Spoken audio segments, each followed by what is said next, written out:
কাইলৈৰ পৰা আপোনাক ভাল পাম, আজি যে এৰাব নোৱাৰা ব্যস্ততা। কবি নীলিম কুমাৰ।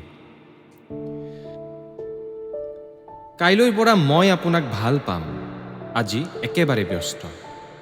আজি চকা মকাকৈ দেখিলোঁ আপোনাৰ চুলিখিনি। কাইলৈ জুখিম, দীঘল হয়নে সিমান, প্ৰেমত লাগে যিমান। কাইলৈ নগৰৰ আটাইতকৈ জীৰ্ণ ৰিক্সাখনত উঠি আমি ঘূৰি ফুৰিম দিয়ক। আপুনিতো জানেই, জীৰ্ণতা প্ৰেমৰ অলংকাৰ। কাইলৈ কিন্তু আপুনি পাৰফিউম নল'ব।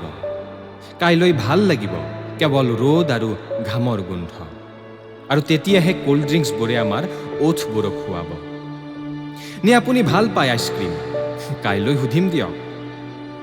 কাইলৈ বাৰু আপোনাক লগ পামনে? আজি য'ত দেখিছিলোঁ আপোনাক, দেখিছিলোঁ যিখিনি, থাকিবনে সেইখিনি কাইলৈও? কাইলৈ কিন্তু আপুনি হেৰাই নাযাব, কিয়নো আপোনাক বিচাৰিবলৈ আপোনাৰ কোনো পৰিচয় মোৰ হাতত নাই। কাইলৈ আপোনাৰ সৈতে পৰিচিত হ'ম। কাইলৈ আপোনাক মই তুমি বুলি মাতিম। আৰু আপুনি মোক মাতিবনে? কাইলৈৰ পৰা মই আপোনাক ভাল পাম, আজি যে এৰাব নোৱাৰা ব্যস্ততা।